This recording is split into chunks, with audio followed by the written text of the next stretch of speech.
Congratulations nga pala sa winner natin this week. Kaya kung bago ka pa lang dito sa aking YouTube channel, abay mag-subscribe ka na po para makasali ka sa ating weekly pa cellphone giveaways. Dahil nga po tuloy-tuloy ang pamimigay natin ng cellphone. Bilang pasasalamat ko na rin sa mga followers natin sa aking Facebook page, sa mga subscribers dito sa aking YouTube channel, at syempre sa mga nagpa-follow sa akin sa aking TikTok account. So anyway, sana mas-support niyo din ako sa ating bagong business. Hello guys! Again, welcome na naman dito sa aking YouTube channel. Again, this is Yana. And today's video, isang legit na putang online yung isi-share ko sa inyo. Bakit ito sinabi na legit? Kasi in terms of interest and processing fees, mas mababa sila sa ibang mga loan shark. Pero syempre sana mapanood nyo yung buong video na ito para at least magkaroon kayo ng idea. At itong pautangan na ito na rin kasi ay maliban sa cash loan na ino-offer nila, pwede pa kayong kumuha ng mga items sa mga partner store nila at bayaran in installment.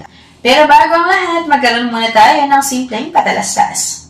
No time to apply for a bank personal cash loan? Yana's here to help you. I assist pre-qualified clients with basic monthly income at least 25,000 per month. Hassle-free at walang fee. Lahat ng process sa bank gagawin. 2 to 5 banking days lang approval. Loan up to 2 million.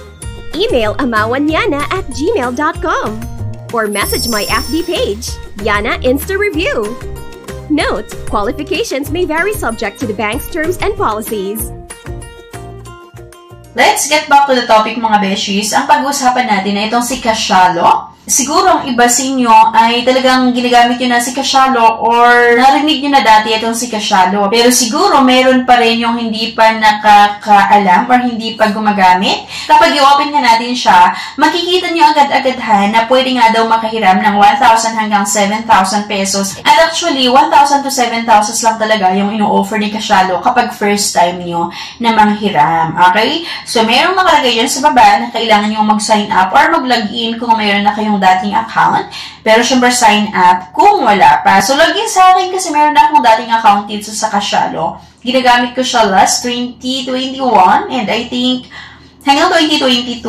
Syempre kailangan yung ilagay yung mobile number at yung password. At kung wala nga kayong dating account, dito tayo sa sign up. To provide our services, we need your consent to collect, process, and store your personal information, yung storage or file access, yung location, at yung external data about other app. Click lang natin yung access, at ito na nga, borrowing amount 2,000, 1,500, at 1,000 pesos lang. So, kung makikita nyo dito mga besya, wala na akong sinagutan. Yung borrowing amount ay 2,000, merong 1,500, at may 1,000 pesos nga. At ito talaga yung unang-una nyong mautang kapag first time nyo nga na manghiram dito. So, hindi sila nagpapahiram ng agad-agad na 7,000, ng agad-agad na 6,000 or 10,000 or 12,000 pesos. Kapag first time nyo na manghiram dito kay Cashalo, sa cash loan nga na product nila ay 2,000, 1,500 at 1,000 lang talaga yung ino-offer nila. Saan ba natin gusto matanggap yung loan proceeds? Siyempre, GCash pa rin yung nilagay ko. Ayan siya mga be. And loan purpose, for example, for tuition, pwede nyo rin ilagay for personal expenses, for hospital bill. At kung makikita nyo, mababa yung interest and processing fees nila. Especially nga kapag first time nyo na manghiram. So, kung manghiram ka ng 2,000 pesos, matatanggap mo ng buo yon. Okay? 2,000 pesos, matatanggap mo ng buo. At ang kailangan mong bayaran sa loob ng 14 days ay 2,189.22 pesos. So, bali, ang dinagdag lang nila ay 189.22 pesos. Diba? And ang isa pa sa nagustuhan ko dito ay matatanggap mo ng buo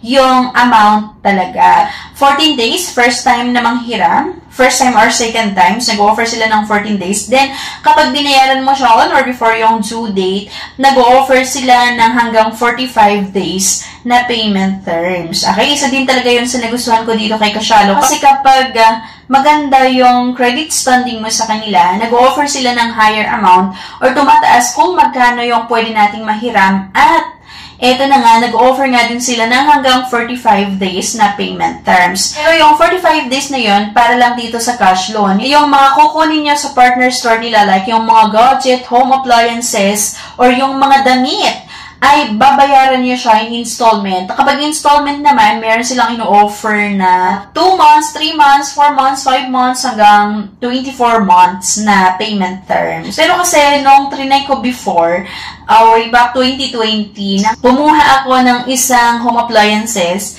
Then, ginamit ko nga itong si Casialo or binayaran ko siya in installment nga po using itong si Casialo.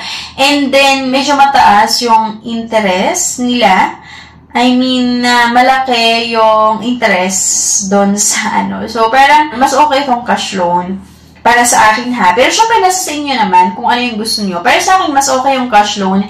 Dati kasi, nung unang-unang labas nitong si Casialo, kasi nasubaybayin ko itong loan app na ito at isa din talaga sa nakita ko na medyo okay na pautangan online. Noong 2018, kung hindi ako nagkakamali, kapag kumuha ka ng item sa mga partner store nila, napakababa talaga yung interest niya. For example, kumuha ka ng 21,000 or items na worth 21,000, ang interest lang ay nasa 1,000 pesos, ganyan. Pero kasi, nung nag-inquire ako, last 2021 nga, medyo mataas, hindi ko na tinuloy.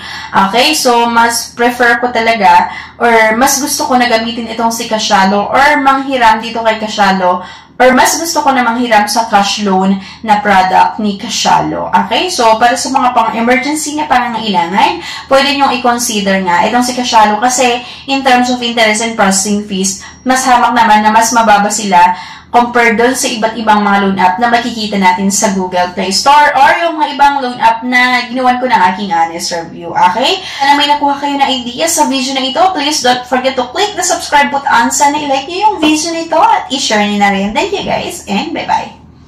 No time to apply for a bank personal cash loan? Yana's here to help you. I assist pre-qualified clients with basic monthly income at least 25,000 per month. Hassle-free at walang fee. Lahat ng process sa bank gagawin. 2 to 5 banking days lang approval. Loan up to 2 million. Email amawanyana@gmail.com or message my FB page, Yana Insta Review. Note, qualifications may vary subject to the bank's terms and policies. If declined sa bank and other loan apps, pwede niyong subukan yung ibang options. See the links sa description at sa comment section below. Click the link and apply. Disclaimer, try or apply at your own risk.